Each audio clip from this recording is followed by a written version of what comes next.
Hello students, সবাই কেমন আছো? আশা করি সবাই ভালো আছো। এডুকেশন কাকশার পক্ষ থেকে সবাইকে স্বাগত। আজ ওয়েস্ট বেঙ্গল স্টেট ইউনিভার্সিটির 4th সেমিস্টারের এডুকেশনের একটি বিশেষ গুরুত্বপূর্ণ প্রশ্ন নিয়ে তোমাদের সাথে আলোচনা করব।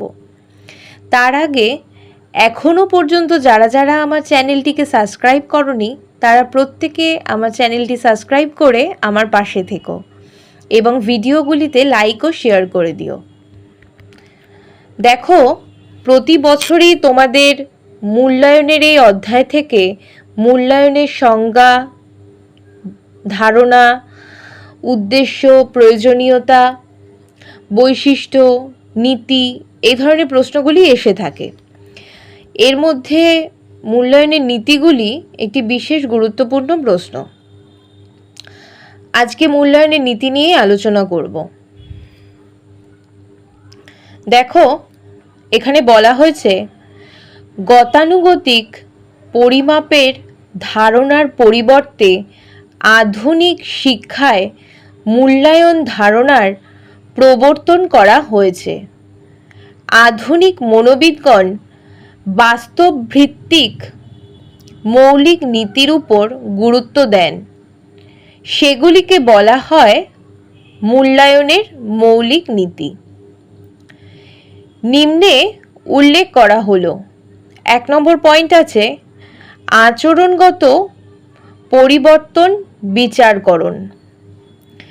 শিক্ষণ ও শিখনের ফলে ব্যক্তির মধ্যে যে আচরণের পরিবর্তন হয় তা মূল্যায়ন করা সম্ভব। শিক্ষা ব্যক্তি জীবনে একটি বহুমুখী প্রক্রিয়া যা শিক্ষণ ও শিখন প্রক্রিয়ার বিকাশে সহায়তা করে। এর প্রভাবে ব্যক্তির আচরণ ধারার মধ্যে পরিবর্তন সংগঠিত হয়। 2 নম্বর দেখো, শিক্ষার উদ্দেশ্য বিচারকরণ। শিক্ষার্থীর আচরণগত পরিবর্তন শুধু নয়, শিক্ষার লক্ষ্যগুলিও বিচার বিবেচনার প্রয়োজন হয়। মূল্যায়ন ব্যবস্থা শিক্ষার এই লক্ষ্যগুলির যথাযথ সম্পর্কে ধারণা দিতে পারে। তাই লক্ষ্যগুলির বিচারকরণের জন্য মূল্যায়ন ধারণার প্রবর্তন করা হয়েছে। 3 নম্বর দেখো, জটিল আচরণের বিচারকরণ। মানুষের আচরণগুলির প্রকৃতি খুবই জটিল।